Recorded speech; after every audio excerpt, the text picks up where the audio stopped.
Halo teman Kajili-Jili, semoga saya, kamu, dan kita semua dalam keadaan sehat dan diberi kelancaran internet untuk menonton di YouTube.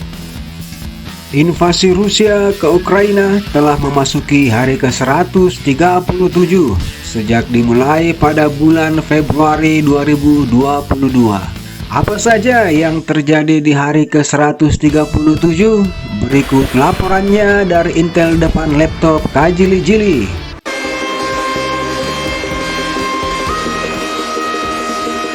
Mengutip dari The Guardian, Kanada yang telah memberikan pengecualian sanksi untuk memungkinkan turbin Rusia yang diperbaiki dikirim kembali ke Jerman. Kanada melunak terkait dengan turbin Rusia untuk pipa gas Nord Stream 1 yang mengalami kerusakan dan diperbaiki di negaranya akan dikembalikan lagi ke Rusia setelah sebelumnya Kiev mendesak pemerintah Kanada untuk tidak mengembalikan bagian itu ke Jerman. Tapi apalah daya, Jerman yang menghadapi kekurangan pasokan gas yang parah diancam oleh negaranya Om Putin. Jika turbin tersebut tidak dikembalikan, maka Jerman tidak akan mendapat pasokan gas Rusia sama sekali. Walaupun demikian, negara-negara di Eropa masih terus berupaya untuk beralih dari minyak dan gas Rusia ke Indonesia mungkin. Kanada juga mengumumkan akan memperluas sanksi terhadap sektor energi Rusia untuk memasukkan industri manufakturnya.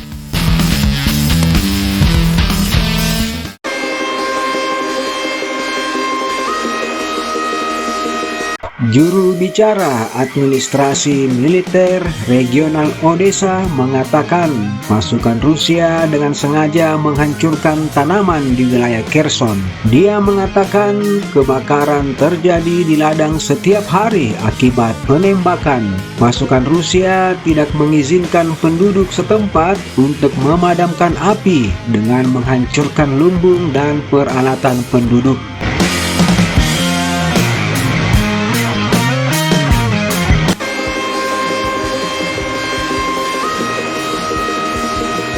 Presiden Ukraina Volodymyr Zelensky telah memecat duta besarnya untuk Jerman, India, Republik Ceko, Norwegia, dan Hongaria.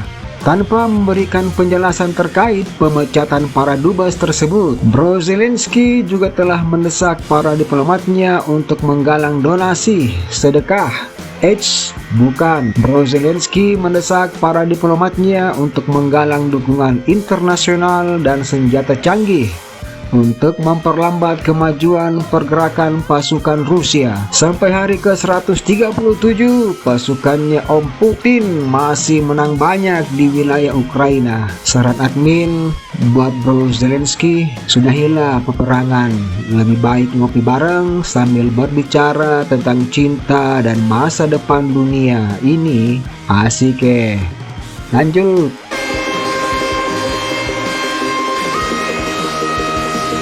Ini yang ngeri-ngeri sedap, seperti dalam game Stronghold Crusader. Rusia memindahkan pasukannya untuk dikumpulkan di dekat Ukraina untuk operasi penyerangan lanjutan. Menurut Kementerian Pertahanan Inggris, melalui update intelijennya mengatakan sebagian besar unit infanteri Rusia yang baru mungkin akan dikerahkan dengan kendaraan lapis baja MTLB untuk persiapan jangka panjang invasi militer Rusia.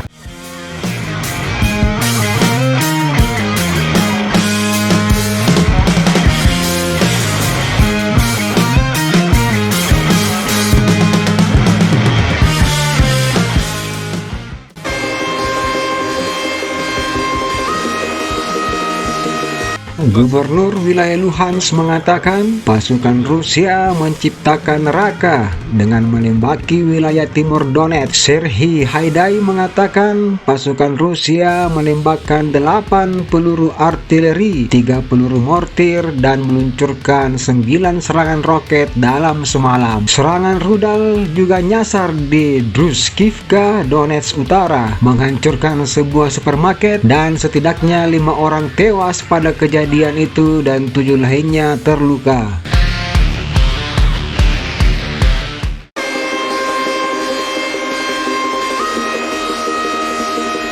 Menteri Luar Negeri Amerika Serikat Antony Blinken mengatakan dengan tegas negaranya komitmen kepada rakyat Ukraina sambil mengumumkan tambahan bantuan lebih dari 360 juta dolar bantuan. Lempar ke admin kek sedikit buat beli kopi dan teman-temannya.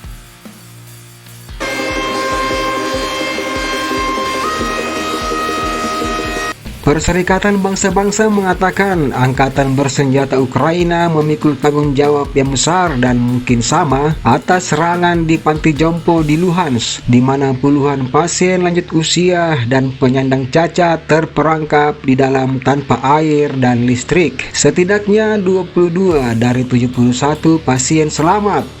Tetapi jumlah pasti yang tewas masih belum diketahui. Ini terjadi beberapa hari sebelum serangan karena tentara Ukraina menjadikan panti jompo sebagai lokasi nongkrong mereka dan akhirnya menjadikan gedung itu sebagai target sasaran serangan pasukan Rusia, kata PBB.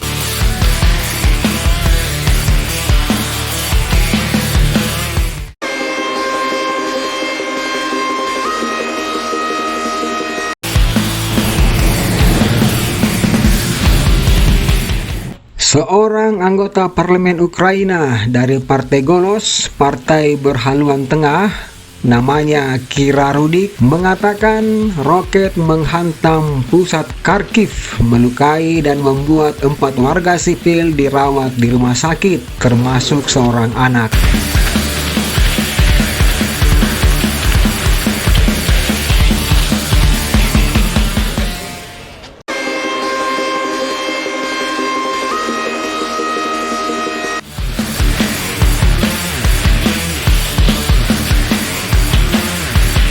Kloter pertama rekrutan sukarelawan penduduk Ukraina dengan sedikit atau tanpa pengalaman militer tiba di Inggris untuk menjalani pelatihan militer agar efektif dalam pertempuran garis depan. Sebanyak 10.000 calon tentara Ukraina ini tiba di Inggris untuk dilatih dalam pertempuran oleh pasukan Inggris. Tertarik bergabung? Silahkan kalian hubungi Opa Boris di warung bakso pelakor jalur 2 dekat gedung parlemen Inggris. Sekian celotehnya, admin melaporkan dari wilayah Orange samping rumah bapaknya Tika. Jangan lupa ngopi dan bahagia. Sayonara baby, bye bye.